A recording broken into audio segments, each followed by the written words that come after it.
les aparecía a los otros mineros y no sabían si estaba vivo o estaba muerto, pero de repente les hacía bromas y algunos los dejaba ir y cuando se iban, después en sus bolsillos aparecían piedras, plata o bronce y algunos pues nada.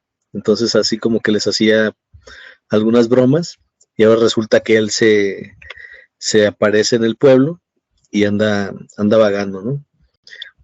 Pero lo que sí, lo que está bello de Real de 14, pues es su arquitectura. Digamos que eso es un pueblo que podría ser un pueblo mágico, porque sigue estando muy bonito a pesar de que hay mucha ruina ya de las construcciones, pero está, digamos, se conserva su arquitectura de pueblo minero y eso pues le da una característica muy, muy bonita en el día y muy, digamos que, no tenebrosa, pero sí tétrica en la noche, porque pues obviamente ya no hay nadie, casi todas las fachadas son ruinas y pues obviamente si andan ahí deambulando, pues de repente se escucha todo, ¿no? Y aunque casi todo lo que se escucha es la misma naturaleza, a veces ese silencio también provoca ese miedo, ¿no? De decir, caray, está tan quieto, tan silencio, que pues les da miedo.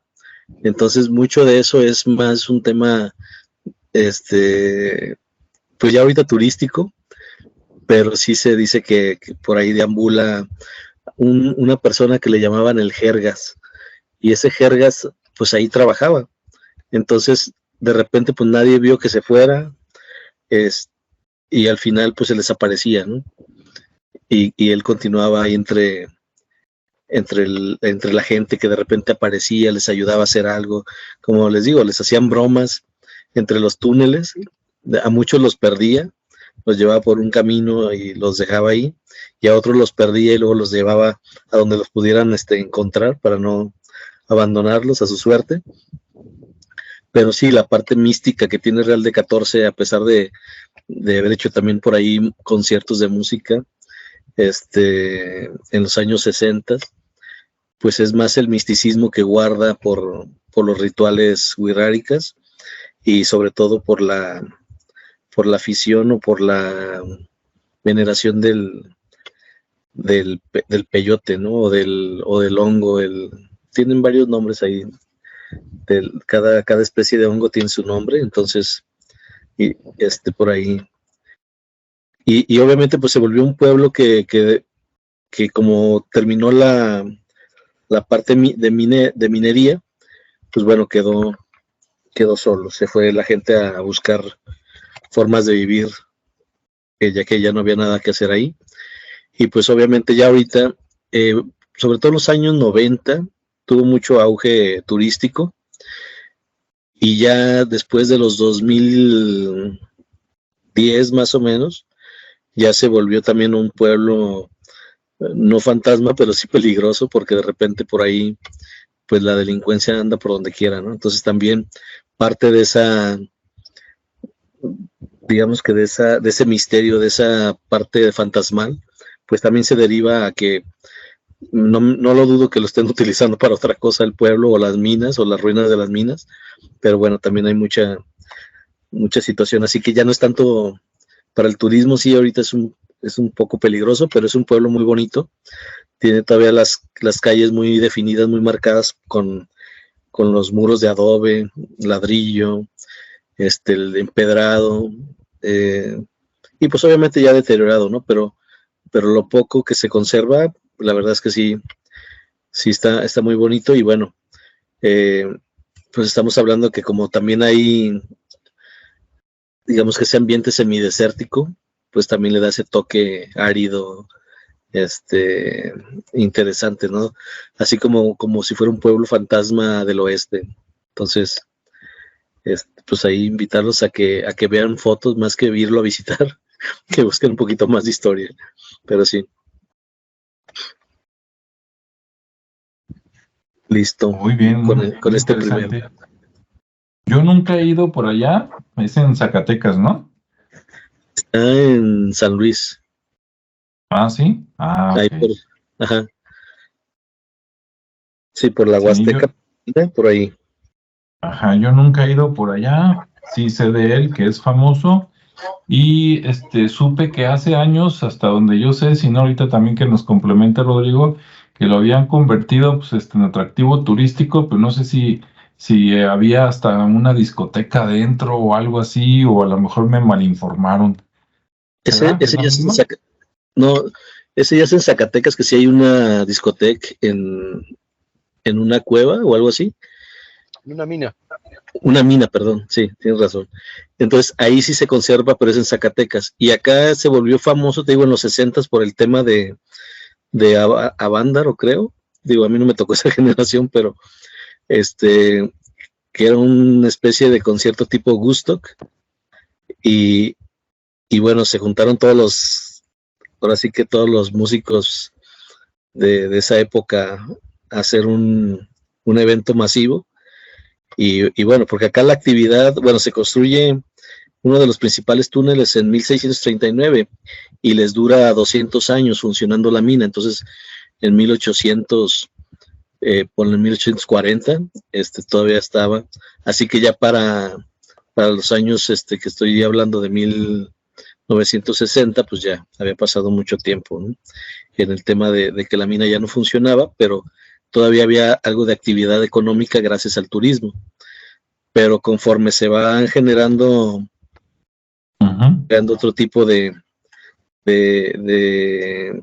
ya no de turismo, sino de otro tipo de gente, aprovecharse de los lugares, ¿no? Pero bueno, digo, los Wixárika han estado ahí muy atentos cuidando sus tierras, sobre todo porque son sagradas, y haciendo, ahora sí que cuidando sobre todo donde se generan los hongos, que ellos, lo que es el peyote más que los hongos, el peyote que es la parte que ellos utilizan para sus rituales, y sí ya no permiten que cualquier persona entre y ande ahí explorando, haciendo scouting, porque luego pues no lo saben ni ubicar y se andan intoxicando o se andan ahí mal viajando, por así decirlo.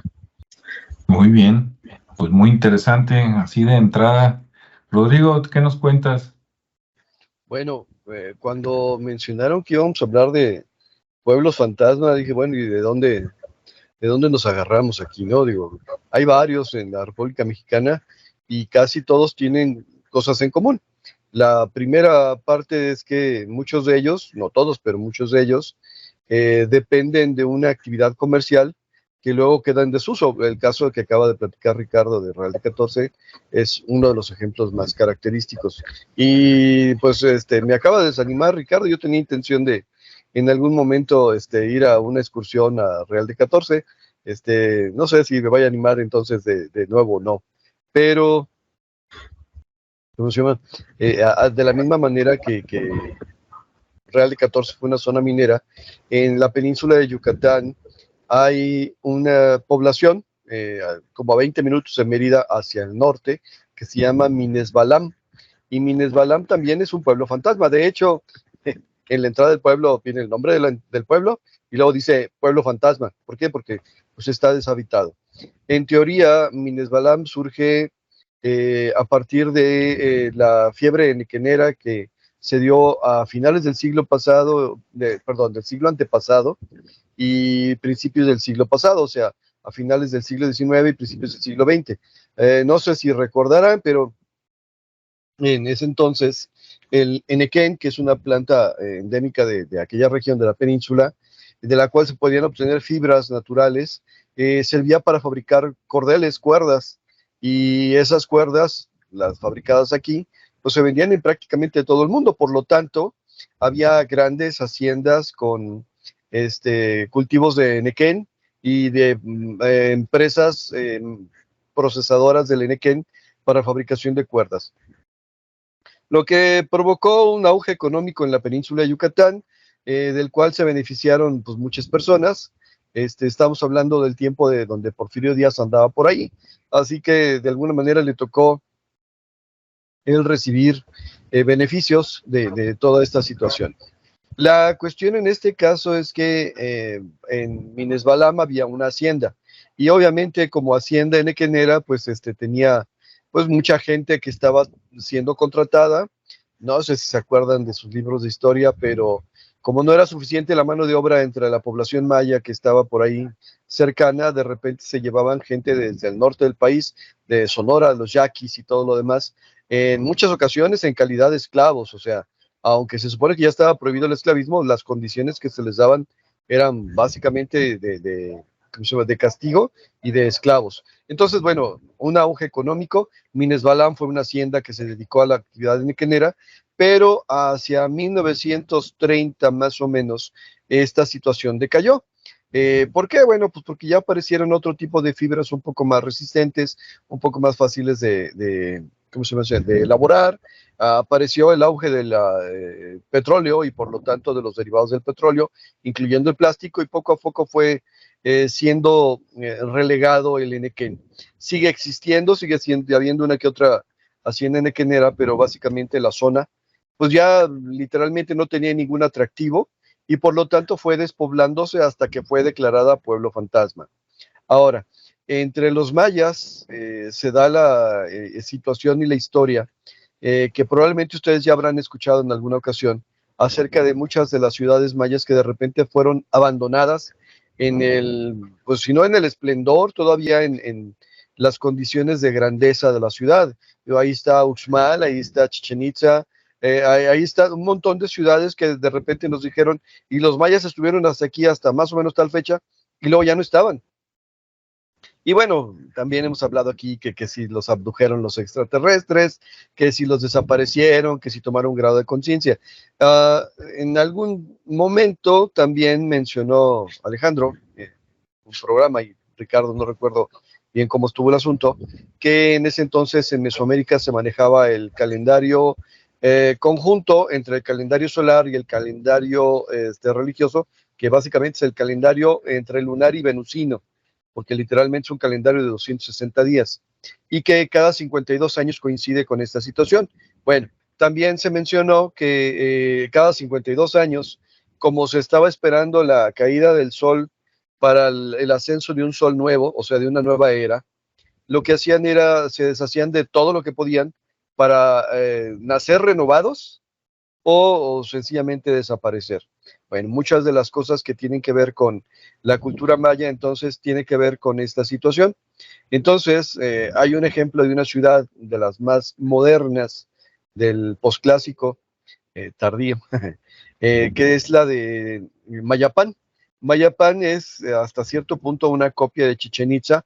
Era una ciudad-estado que literalmente también tenía su auge y que era asociado junto con Chichen Itza y Uxmal en el dominio de la región. Y de repente se dio una sequía como la que estamos viviendo en este momento, una sequía como la que periódicamente y cada cierto tiempo se presenta, y por lo tanto, pues fueron y pidieron y a sus sacerdotes, a sus dirigentes, que hicieran sacrificios para que regresara el agua, y se dieron cuenta que a pesar de todos los sacrificios que hacían, pues el agua no regresaba.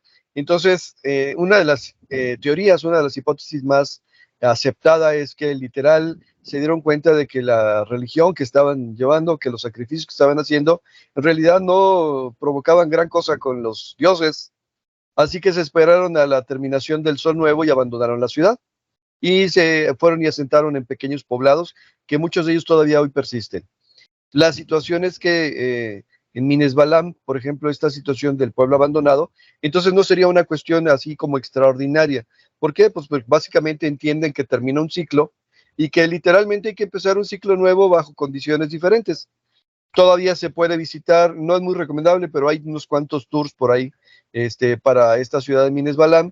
No es muy recomendable porque como está, como dicen, despoblado, de repente te puedes hacer acreedor a un susto o a un asalto o algo por el estilo.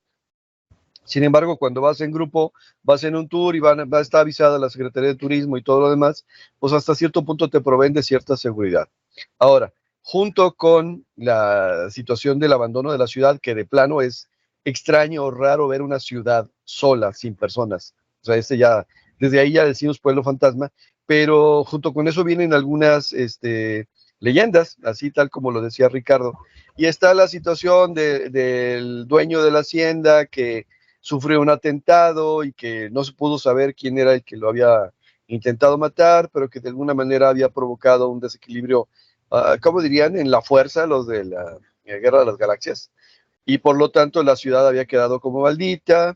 Está la leyenda de un niño que se presenta que porque fue atrapado, agredido sexualmente y matado, uno de los niños de la gente humilde por ahí que todavía se presenta y se ríe bueno, y persigue a las personas. O sea, al final la cuestión de la soledad es bastante impresionante, pues ya que estamos acostumbrados a vivir en grupos y en ciudades que siempre tienen movimiento, y de repente encontrarte con una situación así de un pueblo así, pues impone, ¿no? Eso es respecto a una de las ciudades que podemos considerar uno de los pueblos fantasmas. Nada más bueno, lo dejo para la segunda vuelta. Aquí la detengo. Para conste. Que es pura, que si yo solo me detengo, ¿eh, Rodrigo? Sí, aquí me voy a seguir. Bueno, pues muy interesante los casos que nos dicen, y bueno, pues precisamente el término de pueblo fantasma se puede, como decía yo, entender en dos sentidos diferentes, tal vez hasta más.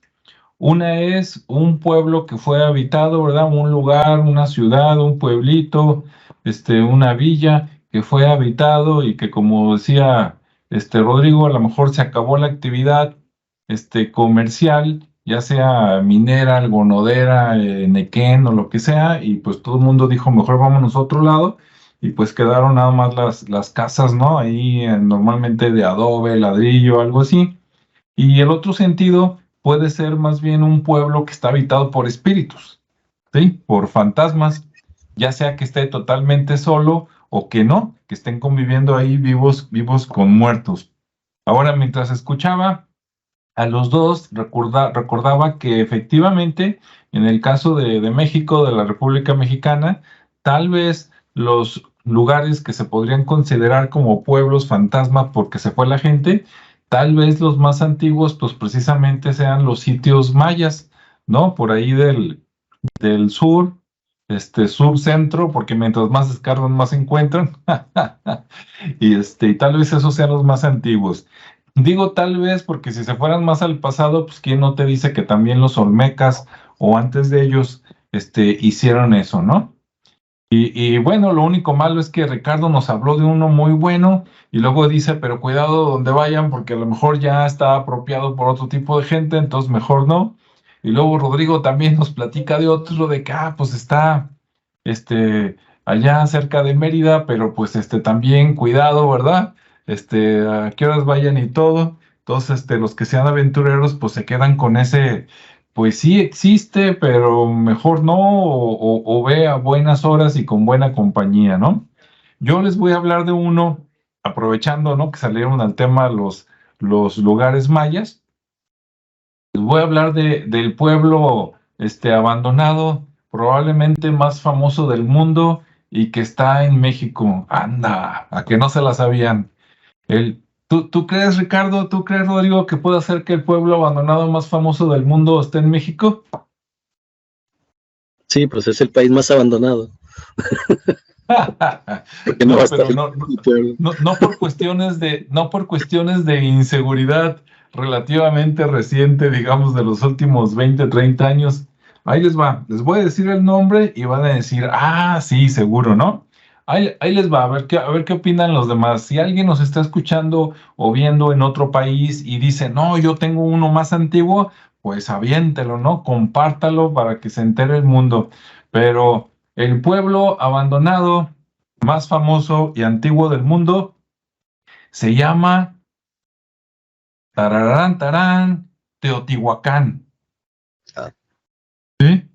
Ahí está la pirámide más famosa de todo México, el pueblito trazado más famoso de todo México, y pues cuando pasaron por ahí los mexicas, ¿verdad? Por allá por 1300, en el año 1300, algo así, estamos hablando de hace más de 700 años, pues ya estaba vacío, ¿sí? Ahí no había gente y eso que pues era poderoso, imponente y todo habitado según lo que han dicho, más lo que encuentren en los próximos años, ¿verdad? Habitado por mayas, tlaxcaltecas y un montón de gente de todos lados, haciendo una gran urbe, pero por alguna razón, probablemente también de que se acabó la actividad comercial o se acabaron los recursos, pues lo dejaron abandonado, ¿no? Pero ya hablando de cosas más modernas, hay un lugar por aquí cerca de la zona metropolitana de Guadalajara que no es pueblo, pero sí era un lugar fuente de trabajo que está abandonado y son varias zonas por allá por la barranca de Huentitán. Por ahí había unos pueblitos que ya no están, que porque iba a haber una presa, una hidroeléctrica que habría y que luego la abandonaron y que quedaron los edificios. Entonces hay muchos lugares por ahí que son pedacitos fantasmas, no necesariamente un pueblo, pero que sí son interesantes y que han salido en varias fotografías y varios videos, ¿no? De otros youtubers por ahí. Entonces, como dijo Rodrigo, de momento hasta aquí le dejo, me espero a la siguiente vuelta. Y por ahí tenemos conectadas a varias personas, entre ellos Julio Gaitán, que él sí supo, él puso ahí Teotihuacán, exactamente Julio, ahí está probablemente el pueblo abandonado más famoso de todo el mundo y si no por lo menos de México. Ahora sí, adelante Ricardo, con lo Nada que más guste seguir. ¿Sí? quiero comentar que para ser pueblo era bastante grande. Dicen que en su máximo esplendor albergaba hasta 140,000 personas, así que más que pueblo era ciudad. Pero bueno, sí, ya, definitivamente sí. Así es. Muy bien. Pues bueno, seguimos con la parte minera, ¿no? Porque creo que parte de esa actividad, que fue la que en principio existió para México, pues bueno, empezó a dar origen a esos poblados muy bogantes y después a esas ciudades o esos pueblos, porque prácticamente algunas sí eran ciudades, pues ya los dejó en vacíos en esa parte, digamos que sin habitantes. Y por ahí está otro pueblo, ese sí está en Guanajuato.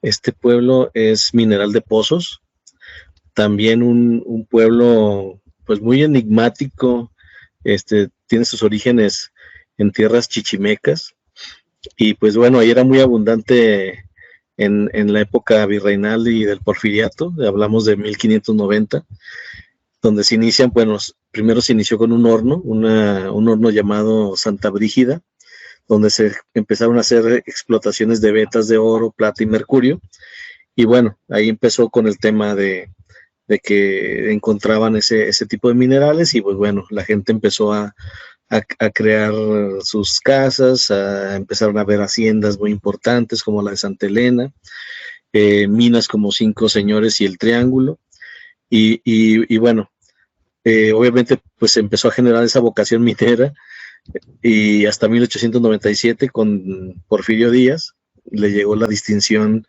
y también de la parte del ferrocarril y la parte eléctrica y obviamente les llevó hasta el telégrafo, ¿no? Entonces les estaba dando mucha infraestructura para poder seguir explotando estas minas y esta zona pues empezó a crecer bastante, ¿no?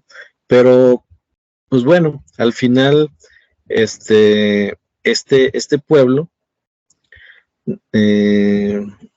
nada más déjenme ver en qué momento, incluso aquí, bueno, parte de esa historia origina también que en 1590, bueno, si ya lo mencioné, uno de los elementos emblemáticos estaba la parroquia de San Pedro Apóstol en el siglo XVII, también de estilo neoclásico, la Plaza Zaragoza, y también ahí se creó el primer almacén de fábricas de Francia. En todo el país fue el primero que existió ahí y todavía se conservan vestigios, ¿no? Incluso está por la calle principal. Y bueno, en este pueblo, Mineral de Pozos, ya a estas alturas, después de que termina todo esto, porque hay una inundación, esta inundación pues obviamente invade todos los túneles que ya se habían creado en la mina y provoca pues la recesión económica. Eso es lo que empieza a eliminar, a ver que la gente pues ya no tenía de dónde vivir, a pesar de que pues ya se habían generado mucha infraestructura alrededor, había tiendas y todo esto, y bueno, al final se empieza a generar o a considerar este pueblo como maldito, ya que una de las leyendas cuenta que durante la Guerra Cristera, porque pues también les tocó, uno de los sacerdotes locales que falleció fue asesinado, y bueno, se dice que este sacerdote desató una maldición en este lugar, ¿no? Entonces el pueblo se comienza a quedar solo, y bueno, lejos de que fuera un lugar próspero por la extracción de oro, plata, bronce y cobre, pues bueno, empieza a decaer, y pues la maldición empieza a surtir efecto, porque para los habitantes de ahí pues eran muy católicos, y pues digamos que la iglesia tenía mucha influencia en ello, ¿no? Entonces se dice que este padrecito pues también era bastante influyente, y pues al morir o al haberlo asesinado, pues comienza con la maldición, les llega la inundación completamente, y pues ya, ahí el pueblo se queda solo, ¿no? Y al estar solo, nuevamente comienza el tema de que las calles vacías por la noche, y se escuchan los ruidos, algunos ven al padrecito por ahí vagar, y pues se asustan, ¿no? Entonces le empiezan a dar esa connotación de pueblo fantasma, primeramente porque no había nadie, y en segundo por la leyenda del padrecito que maldijo al lugar. Ya después, conforme va pasando el tiempo, este lugar lo van rescatando también para la parte turística. Obviamente, como había mucha infraestructura alrededor, pues había buena forma de llegar, y obviamente mucha gente llegó y se volvió a sentar, pero sobre todo para digamos que empezara a hacer lucir el pueblo, ¿no? Las ruinas que quedaron obviamente las mantienen de alguna manera intactas, porque es parte del folclore ya, de lo bonito del pueblo, ¿no? Entonces pues ya hay una gran, digamos que oferta gastronómica ahí en el lugar. Entonces ahí sí, digamos que lo han protegido en ese sentido de que sí hay una leyenda que por las noches tiende a ser o a tener mayor fuerza, y es lo que aprovecha la gente que sigue ahí. Y obviamente pues el tema de la gastronomía, ¿no? Que también México es muy, muy rico en todo el país por su variada gastronomía. Y bueno, pues ahí incluso rescataron un museo que ahí se había generado de alguna manera por la propia parte de la mina. Hay un parador turístico. Al final lo han estado, digamos que acondicionando sin que pierda sus atributos originales de las construcciones. Y bueno, gracias a eso, digamos que es un pueblo fantasma porque no está 100% habitado. Digamos que tiene ciertas zonas donde son turísticas, y esas zonas las han complementado muy bien para que queden en una parte a la entrada, y todo lo demás del pueblo pues sigue intacto, ¿no? Entonces está padre, y sí se puede visitar, así que los que quieran conocerlo pueden darse una vuelta por ahí sin ningún peligro, y pues obviamente pues esperemos que no se encuentren al padrecito y les vaya a extender la maldición, pero por lo demás todo bien. Sería muy católico, pero nada piadoso, ¿verdad? En vez de ama a tu enemigo, ahí les va la aburridora. Okay. Sí. Pero bueno, es uno de los pueblitos que puedes aprovechar para visitar. Sí. Está bastante bonito. Real de 14 también, insisto, nada más hay que irse en excursión, no aventártela solo, pero bueno. Sí, y sobre todo por el día, porque me acuerdo que había antes un recorrido prohibido. De hecho, ahí me tocó esa parte, y era visitar desde el castillo del inglés que está por ahí, ahorita se me fue el nombre, unas cataratas y Real de 14, ir a la zona donde está el peyote. Está bastante interesante el recorrido, pero sí era más tranquilo, te estoy hablando del 93, 94. Ya después de eso, los 2000 ya no era tan seguro. Nada, pero bueno, sí. Así ha funcionado este país, o no ha funcionado, no sé. Sí. Ok, me voy a meter, perdón que me meta, pero la situación es que los casos que hemos platicado, Real de 14, Mineral del Pozo, ¿sí? Sí.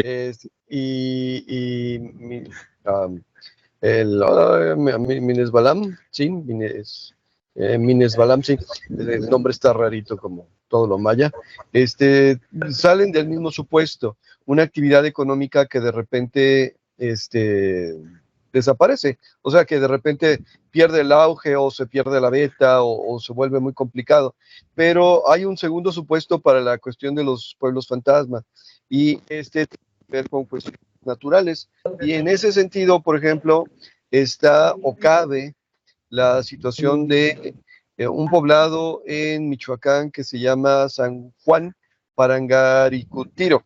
San Juan Parangaricutiro. Y no, ese sí lo conozco. Y básicamente es la zona donde surgió o se elevó el volcán Paricutín, el volcán más nuevo que se tiene hasta el momento, bueno, el segundo volcán más nuevo, creo que hay uno más nuevo en Islandia, en donde literalmente vieron surgir al volcán del suelo, o sea, literalmente se elevó ahí, hizo erupción y sepultó este poblado. Básicamente todo el poblado quedó bajo la lava, quedó cubierto, pero quedó la parte superior del templo y a través de él se puede descender a la parte interior del templo, que una buena parte está cubierta y donde se queda libre todavía la zona del altar. Entonces, bueno, es un pueblo fantasma porque literalmente la gente tuvo que salir corriendo de ahí y el que no alcanzó a salir, pues ahí se quedó, básicamente, ¿no? En ese sentido, lo que recuerdo del pueblo es que había dos formas de llegar. Llegas a un poblado que se formó posteriormente de San Juan Nuevo y ahí dejas el carro y posteriormente vas y platicas con la gente asentada en el pueblo y ellos te guían, literalmente te llevan por los caminos que ellos conocen, la labor turística.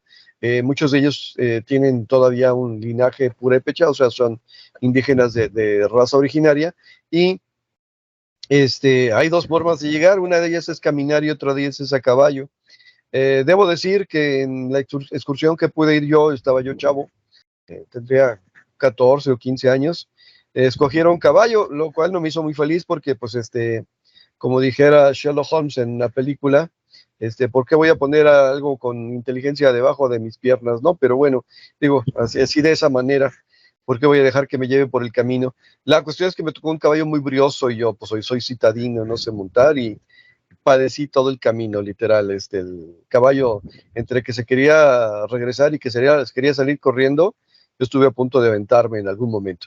Pero la cuestión es que, bueno, el recorrido es bonito, es interesante, ver que donde había gente ya no la hay, encontrarte con que a pesar de todo la vida florece, encuentra su rumbo y encuentra incluso una actividad económica a partir de la muerte de un periodo anterior y bueno, estamos hablando de un pueblo fantasma, pero bajo un concepto de una influencia natural. Misma situación ha surgido en diferentes partes de México. En algún momento la famosa ola verde de Cuyutlán, creo que en los 20, 1920, 1930, por ahí, si no me acuerdo mal, 1933 o 32. Y bueno, el mar se metió por el pueblo y pues se llevó un montón de gente, se llevó un montón de cosas. Sin embargo, no es un pueblo fantasma, o sea, es una ciudad que ha resurgido y que se ha modernizado y que ha cambiado y que bueno, ahí está. La diferencia pues es que la gente persistió en que era ahí. Pero acá en San Juan de Parangaricutiro, pues no se pudo, ¿por qué? Pues porque ya estaba todo cubierto por la lava. Entonces, bueno, tenemos un pueblo fantasma. Ahora, lo que quería comentar hace rato es que cuando nos encontramos construcciones y de repente en esas construcciones ha habido vida, muchas veces queda, y bueno, aquí me van a decir que a lo mejor estoy loco, pero queda plasmada parte de la energía o de las cuestiones de existencia de las personas. Y entonces, de repente hay una clasificación por ahí que dice que en una primera clasificación están destellos, así como la energía muestra destellos. Se podría decir, de una manera metafórica, que las casas que son habitadas por personas tienen un estado emocional, que es el estado emocional promedio de las personas que viven por ahí. Entonces tú puedes, con un poquito de atención y un poquito de sensibilidad, encontrarte casas alegres, casas tristes, casas enojadas. ¿Por qué? Porque es la emoción que está ahí plasmada, porque son las emociones que normalmente se encuentran ahí. Es la famosa sensación de cuando llegas a un lugar y dices, aquí me siento extraño porque aquí se siente diferente el ambiente. ¿Sí? Entonces una primera manifestación energética es eso, las emociones que guarda el lugar. La Ciudad de México, por ejemplo, ahí la zona del Templo Mayor, pues es una zona céntrica, muy intensa, mucha gente, pero más allá se siente la presencia todavía de toda la cultura mexica que hasta cierto punto eran bastante oscuritos, entonces bueno, todavía se vibra o se palpa ese ambiente, pues. Hay una segunda parte que es básicamente una especie de recuerdos, o sea, la primera situación es que tú lo sientes, y la segunda que de repente te encuentras con la videograbadora, perdón si lo digo de esta manera, donde en esas casas con esa energía se reprodujeron hechos tan intensos, tan fuertes, que literal una persona que ponga un poquito de atención o que tenga un poquito de sensibilidad o que vaya preparado para tener ese tipo de experiencias puede percibirlas, ¿no? Pongo un ejemplo raro o extraño, pero un ejemplo que me pasó, que no tiene que ver con esto, pero bueno, con los pueblos, pero iba una vez en la camioneta de mi padre, iba manejando él, y de repente yo vi y sentí literal que se atravesó un perro y que le íbamos a atropellar, ¿sí? Entonces, literal me asusté. A un lado iba la que era mi esposa y del otro lado iba mi padre y así como que, ¿qué traes? Pues el perro, ¿cuál perro? Bueno, ya, como estaba cerca de mi casa, me regresé, investigué, supe, y bueno, habían atropellado un perro y había sido un perro de casa y de familia, y le habían llorado, lo que sea. O sea, la cuestión emocional fue tan intensa que pasando por ahí yo la capté. Bueno, esta situación de repente encontrarte en un pueblo, más allá de la susceptibilidad y de la pareidolia, de la necesidad de encontrarle sentido a las cosas que estamos viendo, de repente se pueden captar imágenes de que por aquí pasaron estos, o acá estaba colgado el niño, o mira, por aquí puedo ver pasar a la monja, o a la sombra, o al charro, o a quien todo eso. Entonces es una segunda manifestación fantasmal, por decirlo de alguna manera, que no son otra cosa que los recuerdos que quedan grabados por la intensidad de la emoción en una estructura. Estoy seguro de que si visito las casas de ustedes y ustedes la mía, pues van a poder encontrar con que hay un ambiente en la casa. Bueno, eso lo pueden sentir ustedes. Y podrán decir, me siento a gusto o no me siento a gusto. ¿Sí? Pero más allá de eso, cuando las condiciones son propicias y se ha demostrado, aunque no científicamente, porque de repente la ciencia no quiere hablar de estos temas, que hay cierto tipo de materiales que guardan mejor este tipo de sensaciones. Y ya una tercera forma de aparición fantasmal es la que cuando te encuentras con un fantasma inteligente, o sea, uno que interactúa, no nada más el eco que se está repitiendo ahí como videograbadora, no nada más la sensación que tienes, sino alguien que está, mira, tú estás aquí, tú me puedes sentir, yo te puedo sentir, o tú me puedes ver, yo te puedo ver, déjame interactuar contigo. Y ya al cuarto nivel ya hablamos de él, ya hablamos de las posesiones y de las infestaciones, ¿no? Entonces, de repente llegar a un lugar donde, insisto, estás acostumbrado a ver gente y no a ver gente, te pones susceptible. Y si te pones lo suficientemente susceptible, empiezas a ver cosas, a sentir cosas, a oír cosas. Y ya puede ser la sensación nada más, puede ser la captación de la grabación de las cosas que pasaron ahí por su intensidad emocional, o ya puede ser que conozcas a un nuevo amigo o amiga que por ahí esté interesado.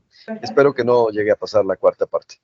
Bien, y ya para terminar mi intervención, hay un tercer supuesto de los pueblos fantasmas, y en este tercer supuesto también tiene que ver la intervención del hombre. Más allá de que se dé la situación o no se dé la situación de que se acaben los recursos, el hombre en algún momento de alguna manera se ha dedicado a desplazar a personas. Un ejemplo que tenemos en este momento aquí en Jalisco es el poblado de Temacapulín. Temacapulín es un poblado que está precisamente en el espacio donde se iba a construir una presa en sustitución a la de Arcediano que mencionaba Alejandro hace rato, que no se pudo construir, y la intención era inundarla, el pueblo completo, y por lo tanto desplazar a las personas. Entonces, literalmente, se hizo todo lo necesario para desplazarlas, aunque hubo gente que no quiso salir, pero Temacapulín por ahí de repente ya está, ¿cómo se dice?, semi-abandonado. ¿Por qué? Porque hubo una intervención económica que querían inundar esa parte y que querían. Ahora, la presa, se llegó a la conclusión, se llegó a la negociación de que la presa no va a crecer tanto, por lo tanto Temacapulín va a poder persistir, y entonces la gente empieza a regresar. Pero hay otro ejemplo en Sombreretes, Zacatecas, o en los poblados cercanos a Sombreretes, Zacatecas, que en este momento, pues, por estar colocados precisamente en el triángulo dorado de la droga, pues el narco llegó y dijo: señores, nos queremos quedar con todo lo que está aquí, tienen de aquí a mañana para salir. Y fue noticia a nivel nacional e internacional cómo llegó la policía para escoltar a los desplazados. O sea, ¿cómo? En vez de llegar y decir, los vamos a defender para que se queden en sus tierras, no, llegó la policía y decir, para que no los vayan a hacer daño en el camino de regreso a otro lado, los vamos a escoltar. Moraleja, hay un tercer supuesto de un pueblo fantasma donde la razón son los seres humanos, ya sea por el interés económico, como en el caso de la prepa, o por el interés económico en el caso de las drogas acá en el norte de Zacatecas, ¿no? Y triste, pero pues es muy real. Aquí la dejo. Muy bien. Se puso a tomar No, notas.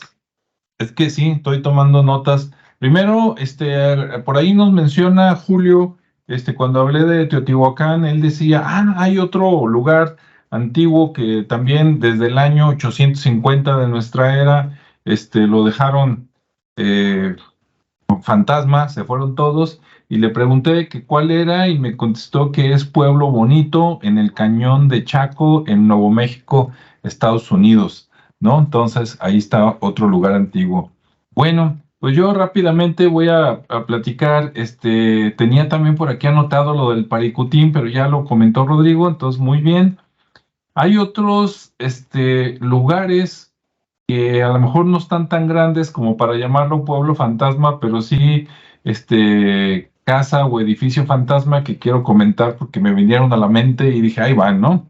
Uno es, en Tapalpa, para todos los que van por allá de vacaciones o que tienen casa por allá, allá hay una fábrica de papel fantasma, o sea, había una fábrica, ¿verdad?, que quedó en desuso, ya no trabaja nadie por ahí. Lo curioso, lo absurdo de del edificio, de lo que queda, de la fábrica de papel, es que se fueron vendiendo los terrenos que estaban alrededor y entonces quedó totalmente rodeado el predio donde estaba, y cuando tomas el tour resulta que llegas y te dicen, mira, ahí está, pero tienes que quedarte a pocos metros porque no hay por dónde entrar, porque todo lo demás es propiedad privada. Entonces le tomas fotos desde unos metros porque no quedó espacio para poder ingresar, por lo menos de manera, sin problemas, ¿no? De que alguien te diga, te metiste a mi terreno. De la misma manera que, pero vale la pena, todos los que van a Tapalpa no dejen de visitar la ex fábrica de papel, que todos los guías de turistas se la saben. En Guadalajara, para no quedarnos atrás con los lugares absurdos, tenemos un templo fantasma porque pues está abandonado, nadie lo visita, que es el templo de la Medalla Milagrosa, ¿verdad? Y ese templo está por el rumbo, por la colonia San Juan de Dios. Por acá creo que está en la calle Cabañas número 47, y sucedió algo similar a lo de Tapalpa. En algún momento pues fue una capilla, ¿verdad?, de la Iglesia Católica por acá de Guadalajara. Quién sabe cómo estuvieron los movimientos de poder, que en algún tiempo, en lugar de darse misas, parece que fue adquirida, quién sabe por qué medio. Parece ser que por el Partido Revolucionario Institucional, el famoso PRI. Entonces se convirtió como en un lugar para reuniones políticas, o quién sabe si de otro tipo también, y después cayó en desuso y luego fincaron casas alrededor, le fueron quitando espacio al templo que ya no tenía feligreses, y el último pedacito de espacio para entrar, pues fue vendido, ¿verdad? Probablemente por el gobierno, por quien se dejó, a lo mejor eran los mismos de Tapalpa, y lo vendieron para que construyeran locales comerciales. Entonces no hay manera de llegar caminando a la capilla, tienes que pedir permiso a los vecinos de al lado para subirte a sus azoteas, y desde ahí brincar o llevar una cuerda o una escalera larga para bajarte y conocer ahí el templo, la capilla de la Medalla Milagrosa, que también hay varios youtubers que ya hicieron por ahí videos, ¿no? Entonces, pues ahí están. Otro es en Cocula, ¿verdad? Que dicen que de ahí es el mariachi. El pueblo actual de Cocula, el nombre es porque por allá había una parte de la cultura coca, los indios cocas, ¿no? Que estuvieron ahí y en otros lugares, y de ahí el nombre de Coculán. Pero resulta que Cocula, donde está actualmente, antes no estaba ahí, estaba como a 10 o 15 kilómetros, un poquito más todavía hacia adentro. Si vas de Guadalajara hacia Cocula, estaba unos kilómetros más allá, y se llamaba Coculán. ¿Y qué le pasó a Coculán? Bueno, en Coculán había indios cocas, y parece que los últimos habitantes cocas de ahí estaban todavía a finales del siglo XIX. ¿Y por qué se extinguieron o qué? No, pues resulta que llegaron los sacerdotes, creo que los franciscanos, pero no se los juro con sangre, llegaron y fundaron Cocula. Entonces, pues llegaron ahí, ¿verdad? Crearon casas, estaba el mercadito, y total, que fueron jalando gente, fue creciendo, y invitaron a los de Coculán a que se integraran a Cocula, y con el tiempo, ¿verdad? Pues fue cayendo en desuso Coculán, y pues se fueron a Cocula. ¿Y qué le pasó a Coculán? Porque había ruinas, había casas de los indios cocas. ¿Qué les pasó? Bueno, fue adquirida por una persona de la que afortunadamente no me acuerdo el nombre, y ahorita pues es un rancho, es una propiedad privada, y al interior de ese rancho seguramente si escarbáramos pues veríamos ahí los vestigios arqueológicos de lo que quedó de Coculán, ¿no? Entonces ahí está otro sitio fantasma. Y por último, el hecho, lo que comentaba Rodrigo, de que los lugares tienen memoria, y hay dos tipos, digamos, como de fantasmas, ¿no? El fantasma que sí está ahí todavía y que puede interactuar contigo, y el que quedó nada más como la grabación de lo que sucedía ahí en otras épocas, de tantas veces que sucedió. Eso de la grabación tiene un nombre, lo conocí apenas hace como 2 semanas viendo por ahí los videos del grupo EPTA allá en España, pero ahorita no me acuerdo. Cuando edite este video voy a buscar, eso tiene un nombre, o sea, ya está bautizado en la Real Academia de la Lengua Española, y se los voy a poner, ¿no? Tiene un nombre ese fenómeno, y es un nombre muy, muy español, ¿no? Y por último, algunas zonas de las que hablamos, pues son minas. Y casualmente en días pasados hice un video muy breve de cuando los ingleses les vendían esclavos de África a la Nueva España, que fue su principal comprador de 1550 a 1640. Después ya no, como que trajeron tantos que ya se reproducían aquí, entonces ya no había necesidad de comprar tantos, y entonces los principales compradores fueron lugares de otros lados, como lo que hoy conocemos como Estados Unidos, ¿no? Que nos quitaron el lugar por mucho, y pues resulta que esos esclavos que traían aquí, primero los trajeron a las costas, ¿no? Que para el algodón, que para el coco, que para las bananas, pero después pues se metieron a todo el territorio nacional, o más bien los metieron, ¿verdad? Porque venían de esclavos, llegaron acá a la Nueva Galicia, donde de Guadalajara se compraban y luego se distribuían. Había un mercado de esclavos por allá en Jalostotitlán, y resulta que estos descendientes de africanos ayudaron, ellos eran los que mandaban a las minas. Yo tenía la fuerte creencia de que no, de seguro a los nativos indígenas les fue súper mal de esclavos, pero resulta que fueron más esclavos los afro que los nativos, porque con los nativos de alguna manera con algunos hicieron alianzas, entonces los veían como aliados, más unas enfermedades, ¿no?, que trajeron los europeos que disminuyeron, pero aún así, aunque la principal estadísticas de aquellos tiempos, por ahí del siglo XVII, XVIII, hablan que, por decir, el 85% de toda la población, cuando hacían censos, eran indígenas, eran nativos de aquí de la región. Después había, después seguían no quiero decir el nombre porque censuran, ¿verdad? Pero empieza con N, termina con O.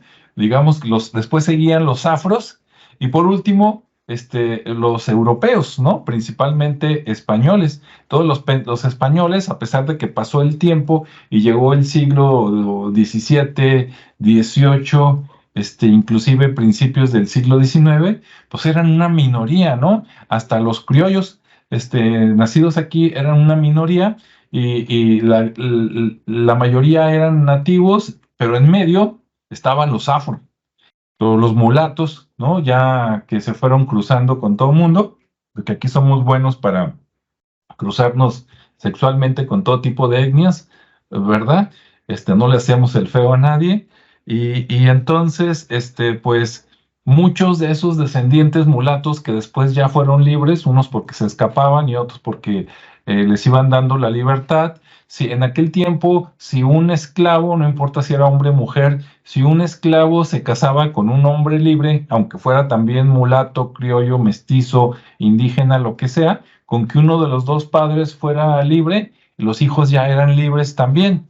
Entonces, digamos que entre comillas, rápidamente, después de 100 años de esclavitud, se empezaron a dar los descendientes afros o mulatos ya nacidos libres, pero ellos fueron los que levantaron la minería de los españoles, de ahí salió el oro, la plata, todo eso, más que de los nativos indígenas, ¿no? De los traídos de allá de África, y también ellos ayudaron a criar y a levantar la industria, se me fue el nombre, pero de vacas, caballos, toros, todo eso de los Altos de Jalisco, siendo que los Altos de Jalisco todavía en estos tiempos son los que generan la carne que come todo el país, todo México. Pues resulta que esa industria la levantaron con esclavos y descendientes de esclavos, entonces los supermorenos salieron buenísimos para criar ese tipo de animales, ¿no? Y bueno, aunque no es el tema de los pueblos fantasmas, dije, pues allá va, porque a mí me sorprendió y es algo que quería compartir. Pues ahora sí, Ricardo, ¿con qué te gustaría despedir aquí el programa? Pues digo, todavía hay más pueblos fantasmas que podemos seguir hablando, pero básicamente el término, como bien lo han comentado, ¿no? Es en dos sentidos el pueblo fantasma, básicamente. Uno que es fantasma porque ya no hay nadie, y otro porque aparte de que ya no hay gente, está la entidad que merodea en sus calles, ¿no? Ahorita que mencionabas lo de los Altos, me acuerdo de una vez que visitamos que me invitaste al Mario Molina, a la escuela esta, que fuimos a ver un museo de objetos ahí prehispánicos. ¿De los cristeros? Ajá, y que ese pueblito era como un pueblo fantasma, ¿no? Era un pequeño pueblo del oeste, pero estaba así muy como de una sola calle principal, y bueno, me acordé ahorita de ese lugar que estaba bonito. Pues la otra con la que quiero cerrar es con un pueblo de Durango que se llama Ojuela en Durango, que también es una mina que ahí encontraban, no me acuerdo si era plata, magnesio, plata, oro y zinc. Y esta, bueno, se descubrió en 1598, la bautizaron con el nombre de Santa Rita y empezaron a explotarla, a trabajar, y bueno, pues Durango y Coahuila pues empezaron a beneficiar de esta mina. Pero también sucede que digo, me voy rápido para no meterme mucho en este tema, porque es una historia muy parecida a las anteriores, ¿no? Hubo una inundación ya en el siglo XX, estamos hablando que esta fue en 1598 cuando empezó a tener frutos, que se empezó a trabajar, y hasta en el siglo XX se generó una inundación y obviamente pues provoca que abandonen la mina, ¿no? Por obvias razones.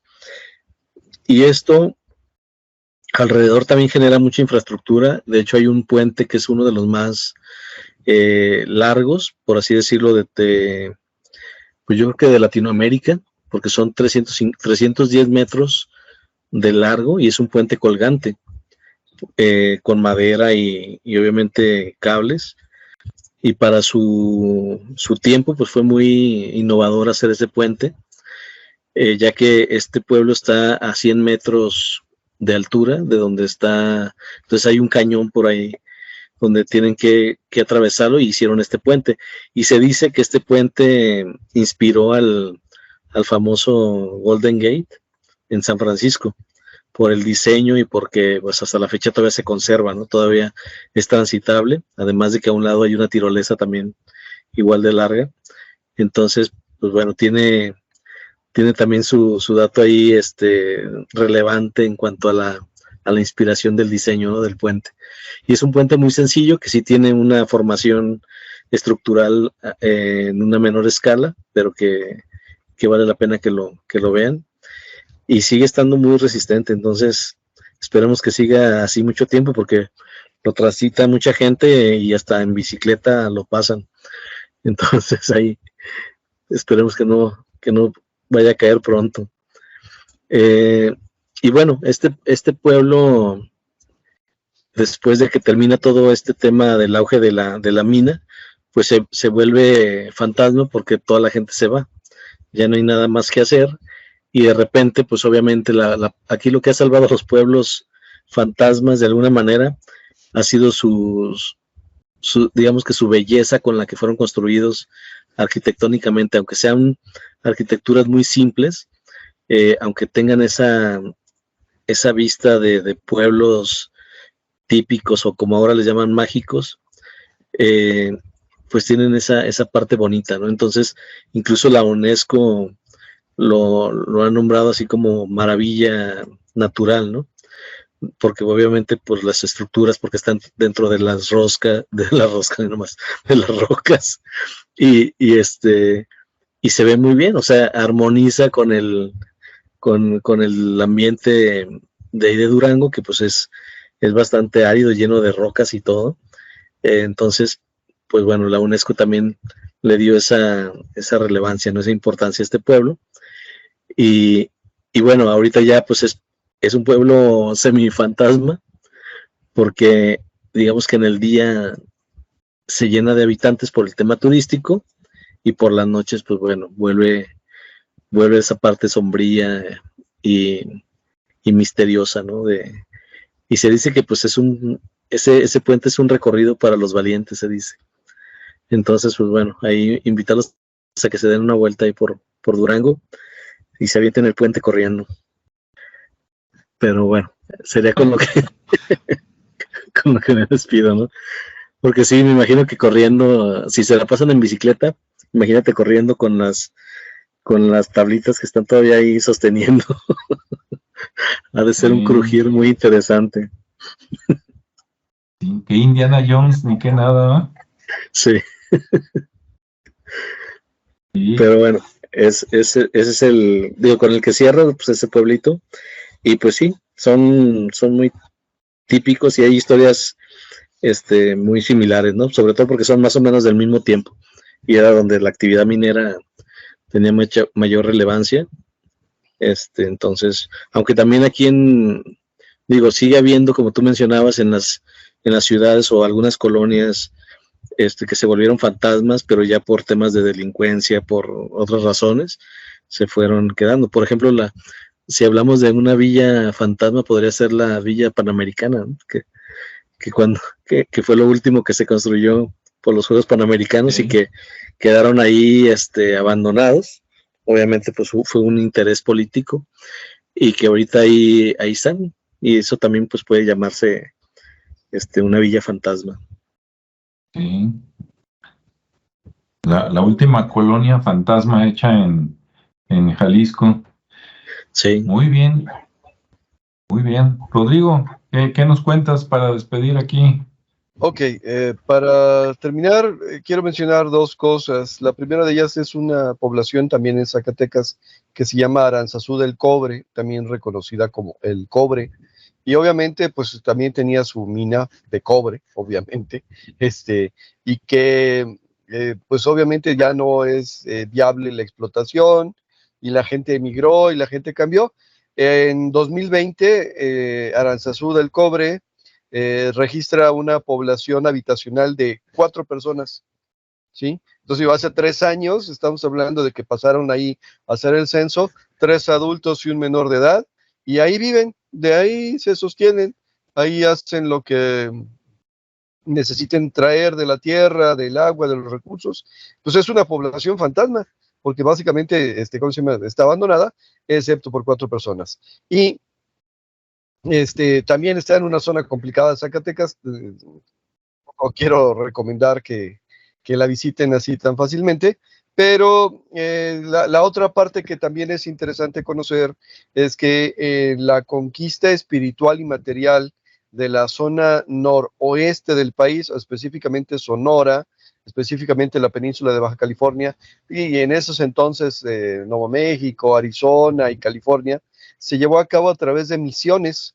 ¿Qué significa? Bueno, que principalmente los dominicos, si no me acuerdo mal, y los franciscanos enviaban un grupo de monjes y sacerdotes que se iban y pues, hacían travesías extremadamente largas por terrenos extremadamente desconocidos y decían: aquí encontramos recursos naturales, aquí vamos a construir, y se asentaban en zonas que no estaban habitadas, ahí, precisamente ahí, pero que pertenecían a una zona de influencia de grupos indígenas o de grupos nativos, que obviamente veían, pues, así como que, a ver, ¿y por qué vienes y te asientas? Entonces los misioneros empezaban a hablar y mencionar acerca de la palabra de Dios y la evangelización, y empezaban a ayudar, y bueno, en más de una ocasión estos tuvieron que salir corriendo de las misiones, que eran lugares que construían templos pequeños con unidades habitacionales pequeñas, porque pues hacían enojar a los líderes de las comunidades indígenas, que pues literalmente iban y los incendiaban y los apresaban y los mataban, ¿sí? Hay un caso por ahí donde pidieron ayuda urgente acá, creo que a Nueva Galicia, ¿cómo se llama? A Caponeta, no, sí, sí, a Caponeta, y pues la ayuda tardó en llegar 4 años, obviamente, en 4 años ya no había nada, ¿verdad? ¿Qué significó? Bueno, pues que de alguna manera las condiciones de transportación y climáticas y de ubicación no eran las actuales, y por lo tanto pedir ayuda significaba literalmente, pues mejor no digas nada y sal corriendo, porque no hay mucha alternativa.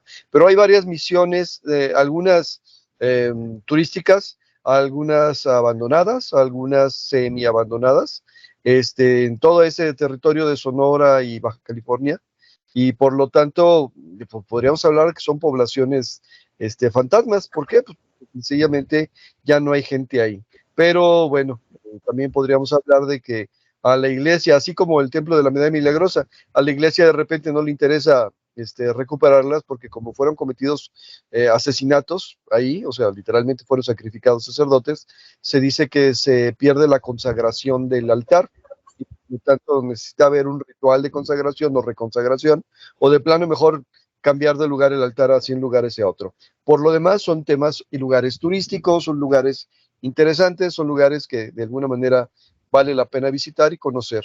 Específicamente en San José del Cabo, la catedral, el templo principal, está asentado en una zona donde, pues así les pasó, ahí de repente se quedaron solos, tuvieron que abandonar y luego regresaron y se volvieron a poner. Básicamente podría ser un pueblo abandonado, una misión abandonada, pero no lo es porque la gente persistió en quedarse ahí, ¿sí? Así quiero terminar. Hay un montón de lugares interesantes para conocer, pero de repente algunos se ponen complicados. Muy bien. Pues bueno, de mi parte, nada más, ahorita estaba recordando por ahí por la zona de Teuchitlán, Tala, a Meca, donde se dio la cultura, a la que le llaman la cultura Teuchitlán, ¿no? Tipo Huachimontones. También ahí, no de aquellos tiempos, ¿verdad? De hace miles de años, pero poquito antes de que llegaran los españoles, y cuando digo poquito antes, 100 años antes, 50 años antes, o sea, no tanto, pues la zona por ahí de donde son tolvaneras, ¿no? Para ir a Colima, Ciudad Guzmán, y que en época de agua se hacen ahí las lagunas, Zacualco, por ahí por esos rumbos, pues hubieron guerras, ¿no? Entre los que vivían aquí en Jalisco, los purépechas que vivían allá en Michoacán, que venían a luchar precisamente por dominar esas zonas y el comercio de la sal. En una de esas guerras o batallas, vinieron los de Michoacán por esa zona y atacaron los poblados. Cuenta la historia, porque hay historiadores que tienen cierta evidencia, que quemaron, así como vemos en las películas de los vikingos, ¿no? Que llegaban y mataban gente y quemaban todo. Pues acá también. Entonces, muchas de esas ruinas antiguas, cuando llegaron los españoles, encontraron ruinas, pero las encontraron quemadas con hollín y ya no vivía nadie porque había habido la batalla esa y abandonaron esos pueblos, ¿no? Entonces me acordé también, el que por ahí conozca algo se puede dar una vuelta con cuidado, como dice Rodrigo, ¿verdad? No se metan a los terrenos que son de otras personas sin permiso, y menos si están sembrando cosas que no son buenas para la salud. Y pues listo, esperemos que les haya gustado el tema, déjenos sus comentarios y cualquier información relacionada, pues nos encantaría saber si usted sabe algo o si tiene alguna sugerencia también para los demás videos. Gracias a Julio por conectarse por aquí. Nos vemos y escuchamos en el siguiente espacio.